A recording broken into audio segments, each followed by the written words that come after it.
दोस्तों इस चैप्टर में आप माइक्रोसॉफ्ट एक्सेल की 7 कमाल की मैजिकल टिप्स एंड ट्रिक्स के बारे में जानेंगे जो आपको एक्सेल में एक्सपर्ट बनाएंगी। दोस्तों अगर आप माइक्रोसॉफ्ट एक्सेल में किसी स्टॉक का किसी पर्टिकुलर पीरियड के लिए उसका क्लोजिंग प्राइस जानना चाहते हैं तो इसके लिए आप ये फॉर्मूला यूज़ कर सकते हैं। सबसे पहले आपको अपने स्टॉक का नाम, स्टार्ट डेट और एंड डेट को अलग अलग सेल में लिख कर रख लेना है। इसके बाद आप उस सेल में आएंगे जहाँ पर आपको अपना डेटा चाहिए। जैसे कि हम इस सेल में आ जाते हैं, यहाँ पर हम इक्वल का साइन लगाएंगे, इसके बाद टाइप करेंगे स्टॉक। तो यहाँ पर स्टॉक हिस्ट्री का फॉर्मूला आ जाएगा, आपको सिंपली टैब बटन प्रेस कर देना है तो यहाँ पर पूरा फॉर्मूला आ जाएगा। अभी यहाँ पर जो फॉर्मूले का सिंटेक्स है ये भी आ चुका है। तो यहाँ पर पहला आर्गूमेंट है स्टॉक का, यानी हमें अपने स्टॉक नेम को सिलेक्ट करना है तो इसके लिए हम इस सेल पे क्लिक करेंगे, इसके बाद कोमा देंगे। इसके बाद यहाँ पर हमें स्टार्ट डेट सिलेक्ट करनी है तो इसके लिए हम इस सेल पे क्लिक कर देंगे, इसके बाद कोमा देंगे। इसके बाद हमें एंड डेट को सिलेक्ट करना है तो इसके लिए हम इस सेल पे क्लिक करेंगे। अभी जो हमारा फॉर्मूला है ये कंप्लीट है, ब्रैकेट बंद करेंगे, एंटर बटन दबाएंगे तो अभी हमारे पास टाटा मोटर्स का 1/4/2025 से लेकर 25/4/2025 तक का ये पूरा डेटा निकल के आ जाएगा। अगर आप इस डेटा को वेरीफाई करना चाहें तो इसके लिए आप tickertape.in की वेबसाइट पर जाके यहाँ से ये डेटा वेरीफाई कर सकते हैं। अभी आप देख सकते हैं मैंने यहाँ पर लास्ट डे को सिलेक्ट किया हुआ है जो कि है 25/4/2025 और 655 रुपया 25 पैसा इस स्टॉक का क्लोजिंग प्राइस था 3:40 पे। वही प्राइस आपको यहाँ पर भी डिस्प्ले हो रहा है। अगर आप इस पीरियड को चेंज करना चाहते हैं तो आप यहाँ से आसानी से पीरियड को चेंज कर सकते हैं। 20/4/2025 करेंगे तो 20/4/2025 तक का ये आपके पास डेटा आ जाएगा। अगर बीच में छुट्टियाँ होंगी तो वो डेटा आपको यहाँ पर नहीं दिखाई देगा। तो अभी हम 15/4 करेंगे, 15/4/2025 किया तो यहाँ पर आप देखेंगे 15/4/2025 तक का डेटा आ चुका है। एक्सेल में हमारे पास कुछ इस तरह का डेटा है। इस डेटा में से हम हाईएस्ट अमाउंट और सेकंड हाईएस्ट अमाउंट कैलकुलेट करके लाना चाहते हैं। तो हाईएस्ट अमाउंट कैलकुलेट करने के लिए आप इस सेल में आएंगे, यहाँ पर इक्वल का साइन लगाएंगे, टाइप करेंगे मैक्स, ब्रैकेट ओपन करेंगे। इसके बाद हमें पूरी रेंज का सिलेक्शन कर लेना है, ब्रैकेट बंद करना है, एंटर बटन दबाना है तो इस रेंज में से जो सबसे बड़ा नंबर होगा वो यहाँ पर निकल के आ जाएगा। अभी यहाँ पर हमें सेकंड हाईएस्ट अमाउंट कैलकुलेट करना है। तो सेकंड हाईएस्ट अमाउंट कैलकुलेट करने के लिए आप यहाँ पर लार्ज फार्मूला का यूज़ कर सकते हैं। तो हम यहाँ पर इक्वल का साइन लगाएंगे, इसके बाद टाइप करेंगे लार्ज, ब्रैकेट ओपन करेंगे। इसके बाद यहाँ पर हमें अपनी पूरी रेंज का सिलेक्शन कर लेना है, इसके बाद कोमा देना है। इसके बाद हम यहाँ पर सेकंड हाईएस्ट अमाउंट कैलकुलेट करके लाना चाहते हैं तो इसके लिए हम यहाँ पर 2 टाइप करेंगे। अगर आपको यहाँ पर थर्ड, फोर्थ या फिफ्थ हाईएस्ट अमाउंट चाहिए तो आप यहाँ पर उस नंबर को मेंशन करेंगे। फ़िलहाल हमें सेकंड चाहिए तो इसके लिए हम यहाँ पर 2 मेंशन करेंगे, ब्रैकेट बंद करेंगे, एंटर बटन दबाएंगे तो यहाँ पर सेकंड हाईएस्ट अमाउंट जो भी होगा इस रेंज में वो यहाँ पर आ जाएगा। इसके बाद हम यहाँ पर लोएस्ट अमाउंट और सेकंड लोएस्ट अमाउंट कैलकुलेट करके लाना चाहते हैं। तो लोएस्ट अमाउंट को कैलकुलेट करने के लिए आप यहाँ पर मिन फार्मूला का यूज़ कर सकते हैं। तो यहाँ पर हम इक्वल का साइन लगाते हैं, टाइप करेंगे मिन, ब्रैकेट ओपन करेंगे।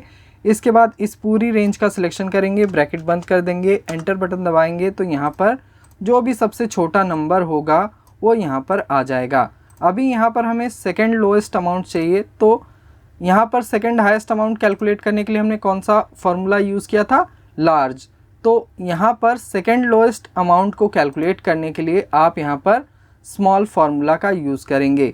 तो हम यहाँ पर इक्वल का साइन लगाते हैं, टाइप करेंगे स्मॉल, ब्रैकेट ओपन करेंगे। इसके बाद हमें यहाँ पर एरे सिलेक्ट करना है तो ये हो गया हमारा एरे। इसके बाद कोमा देना है यहाँ पर और यहाँ पर 2 टाइप करना है क्योंकि हम यहाँ पर सेकंड लोएस्ट अमाउंट कैलकुलेट करके लाना चाहते हैं। अगर आप यहाँ थर्ड लोएस्ट अमाउंट कैलकुलेट करके लाना चाहते हैं तो आपको यहाँ 3 टाइप करना होता।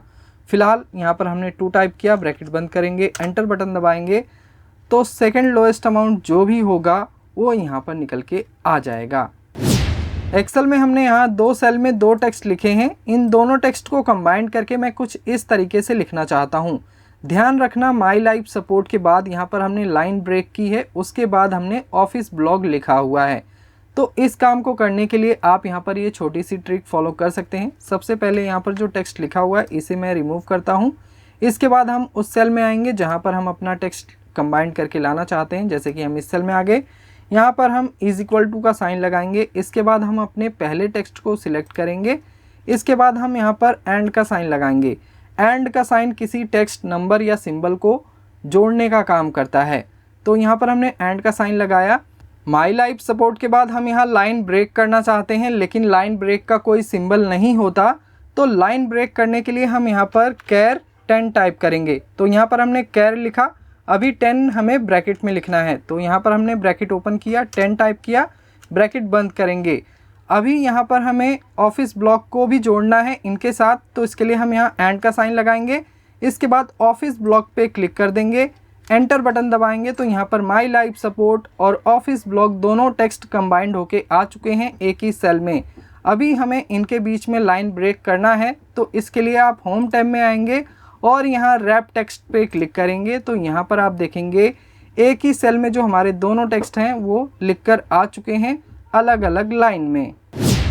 अगर आप एक्सेल में अपनी वैल्यू के साथ करेंसी का भी सिंबल ऐड करना चाहते हैं तो इसके लिए आप अपनी सभी वैल्यू का सिलेक्शन करेंगे। इसके बाद आप अपने कीबोर्ड से कंट्रोल शिफ्ट और 4 नंबर बटन एक साथ प्रेस करेंगे तो यहाँ पर करेंसी का फॉर्मेट अप्लाई हो जाएगा। अभी आप देखेंगे जो आपकी सभी वैल्यू हैं इन सभी वैल्यू के साथ डॉलर का सिंबल आ चुका है। अगर आपको यहाँ डेसिमल कम करने हैं तो इसके लिए आप होम टैब में जाके यहाँ से डिक्रीज डेसिमल पे क्लिक करेंगे तो यहाँ पर डेसिमल कम हो जाएंगे। अगर आप यहाँ पर डॉलर की जगह रुपी का सिंबल चाहते हैं तो इसके लिए आप यहाँ नंबर फॉर्मेट की इस सेटिंग पे क्लिक कर देंगे। इसके बाद आपको यहाँ सिंबल के ऑप्शन में चले जाना है, करेंसी में जाके यहाँ सिंबल पे क्लिक करना है। इसके बाद आप स्क्रॉल करके नीचे जाएंगे तो नीचे आपको रुपी का सिंबल मिल जाएगा। यहाँ पर आप देख सकते हैं ये सभी रुपी के सिंबल हैं, तो आप इनमें से कोई सा भी रुपी सिंबल चूज़ कर सकते हैं। ओके पर क्लिक कर देंगे तो यहाँ पर रुपी का सिंबल आ जाएगा।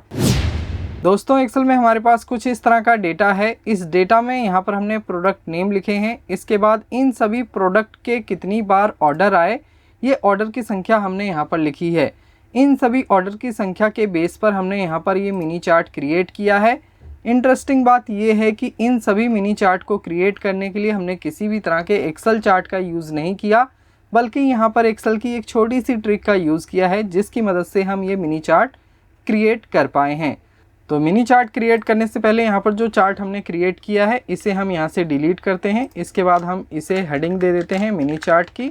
तो अभी हम आ जाते हैं इस सेल में, यहाँ पर इक्वल का साइन लगाएंगे, टाइप करेंगे रैप्ड। तो यहाँ पर रैप्ड फंक्शन आ जाता है। रैप्ड फंक्शन की मदद से आप किसी टेक्स्ट, कैरेक्टर या सिंबल को जितनी बार चाहें उतनी बार रिपीट कर सकते हैं। तो जैसे ही हमने यहाँ पर रैप्ड लिखा, रैप्ड फंक्शन आ चुका है। अभी हम ब्रैकेट ओपन करेंगे। इसके बाद यहाँ पर जो फॉर्मूले का सिंटेक्स है ये भी आ चुका है। तो यहाँ पर पहला आर्गुमेंट है टेक्स्ट का, तो यहाँ पर हमें वो सिंबल, वो टेक्स्ट या वो कैरेक्टर मेंशन करना है जिसे हम रिपीट करना चाहते हैं। तो यहाँ पर हम पाइप का सिंबल लगाएंगे। बाकी दोस्तों फार्मूला के अंदर अगर आप किसी भी तरह के सिंबल, टेक्स्ट को लिखते हैं तो उसे आपको डबल कोट्स में लिखना होता है। नंबर के लिए ये पाबंदी नहीं है, आप नंबर को एज इट इज़ लिख सकते हैं, लेकिन टेक्स्ट या सिंबल को आप डबल कोट्स में ही लिखेंगे। तो अभी हम यहाँ पर डबल कोट्स का साइन लगाएंगे। इसके बाद यहाँ पर हमें पाइप का सिंबल चाहिए, तो हम यहाँ पर पाइप का सिंबल लगाएंगे। पाइप का सिंबल आपको एंटर बटन के ऊपर मिल जाएगा। शिफ्ट और पाइप के सिंबल के बटन को प्रेस करेंगे तो यहाँ पर आपका पाइप का सिंबल आ जाएगा। अभी आपको डबल कोट्स दोबारा से लगाना है। इसके बाद यहाँ पर हम कोमा देंगे। इसके बाद नंबर ऑफ़ टाइम्स देना है, यानी ये सिंबल को आप कितनी बार रिपीट करना चाहते हैं। आप चाहें तो यहाँ पर मैनुअली भी अपना नंबर मेंशन कर सकते हैं, जैसे कि 10, 20, 30, 50, 100 जितना भी मेंशन करना चाहें आप यहाँ पर वो संख्या मेंशन कर सकते हैं और उतनी बार आपका ये सिंबल रिपीट हो जाएगा। फ़िलहाल हमने यहाँ पर जो नंबर ऑफ़ टाइम्स है इसे हमने एक सेल में मेंशन किया हुआ है, तो हम सिंपली इस सेल को सिलेक्ट कर लेते हैं।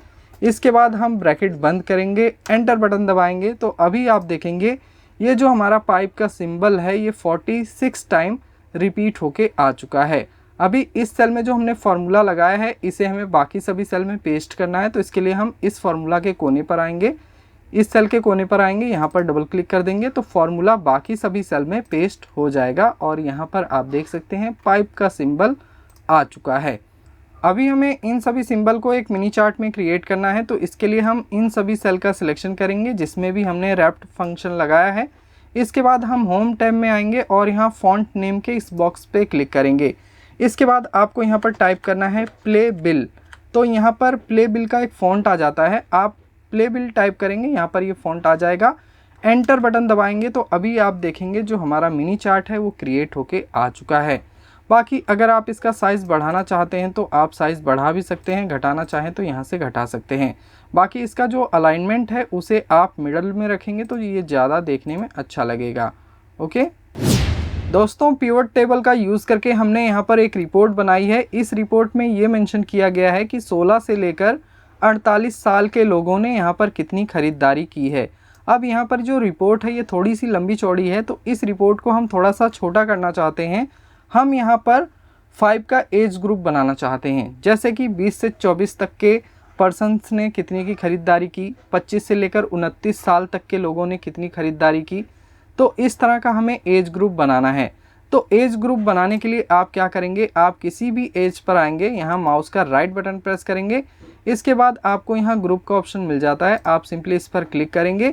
इसके बाद ग्रुपिंग में आने के बाद आप यहाँ स्टार्टिंग एज मेंशन करेंगे, जैसे कि मैं यहाँ पर 20 मेंशन कर देता हूँ। इसके बाद एंडिंग 8 में आप क्या रखेंगे, एंडिंग 8 में हम 50 ले लेते हैं। इसके बाद आप ग्रुप कितने का बनाना चाहते हैं, जैसे कि हम यहाँ पर 5 एजेस का ग्रुप बनाना चाहते हैं तो हम यहाँ पर 5 टाइप करेंगे।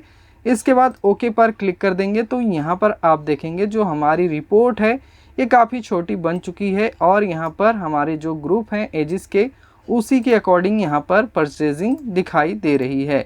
जैसे कि 20 साल से कम के लोगों ने यहाँ पर 60,351 की ख़रीदारी की है। इसके बाद 25 से 29 तक के लोगों ने यहाँ पर इतनी ख़रीदारी की है। 35 से 39 तक के लोगों ने इतनी ख़रीदारी की है। एक्सेल में हमारे पास कुछ सेल्स पर्सन के नाम हैं। इन सभी सेल्स पर्सन ने जनवरी से लेकर जुलाई तक कितनी सेल की, उस सेल को हमने यहाँ पर लिखा हुआ है और इस सेल के बेस पर हमने यहाँ पर ये टाइनी चार्ट क्रिएट किया है सभी एम्प्लॉयज़ के लिए। अब यहाँ इस टाइनी चार्ट से इस डेटा को समझना थोड़ा आसान हो जाएगा। बाकी आप देखेंगे सबसे नीचे और ऊपर आपको 2 रेड कलर में डॉट दिखाई दे रहे हैं। ये डॉट लो सेल को और हाई सेल को दिखा रहे हैं। जैसे कि सबसे पहला एम्प्लॉय है राहुल की पहले मंथ सेल सबसे कम रही और दूसरे महीने सबसे ज़्यादा सेल रही, जैसा कि आप इस डेटा में भी चेक कर सकते हैं। पहले महीने सेल सबसे कम रही, दूसरे महीने सभी मंथ के मुकाबले सबसे ज़्यादा सेल रही। तो अगर आप इस तरह के टाइनी चार्ट क्रिएट करना चाहते हैं तो इसके लिए आप क्या करेंगे, आप अपने पूरे डेटा का सिलेक्शन करेंगे जिसके लिए आप टाइनी चार्ट क्रिएट करना चाहते हैं। इसके बाद आप जाएंगे इंसर्ट टैब में, यहाँ पर क्लिक करेंगे। इसके बाद आपको स्पार्क लाइन ग्रुप में यहाँ लाइन का ऑप्शन मिल जाता है, आपको सिंपली लाइन स्पार्क लाइन पे क्लिक कर देना है। अभी यहाँ पर जो हमारा डेटा रेंज है वो सिलेक्ट है। अभी हमें उस लोकेशन को यहाँ सिलेक्ट करना होगा जहाँ पर हम अपना टाइनी चार्ट क्रिएट करके लाना चाहते हैं, स्पार्क लाइन क्रिएट करके लाना चाहते हैं। तो ये है हमारी लोकेशन जहाँ पर हम अपना चार्ट चाहते हैं। तो इसके लिए हम इस पूरी लोकेशन का सिलेक्शन करेंगे, ओके पर क्लिक कर देंगे। तो अभी आप देखेंगे जो हमारा टाइनी चार्ट है वो यहाँ पर ऐड हो चुका है। अभी इसकी हम थोड़ी सी फॉर्मेटिंग करेंगे। जैसे ही आप यहाँ स्पार्क लाइन इंसर्ट करेंगे, स्पार्क लाइन का एक टैब भी आ जाता है। आप यहाँ पर इस टाइनी चार्ट से रिलेटेड सेटिंग कर सकते हैं। जैसे कि हम इसका जो कलर है उसे थोड़ा सा ब्लैक में रख लेते हैं, ये वाला कलर चूज़ कर लेते हैं। इसके बाद अगर आप लाइन को मोटा रखना चाहते हैं, जो चार्ट की थिकनेस है उसे मोटा रखना चाहते हैं, तो आप यहाँ से थिकनेस को बढ़ा सकते हैं वेट में जाके। तो हम ये वाली थिकनेस ले लेते हैं। अगर आपको हाई पॉइंट और लो पॉइंट भी ऐड करना है तो आप यहाँ पर हाई पॉइंट और लो पॉइंट पे टिक लगा देंगे। ओके, तो कुछ इस तरह से आप यहाँ पर चार्ट क्रिएट कर सकते हैं। बाकी अगर आपको स्टाइल वगैरह चेंज करना है तो आप यहाँ से डिफरेंट टाइप के स्टाइल चूज़ कर सकते हैं, आपको बहुत सारे स्टाइल मिल जाते हैं।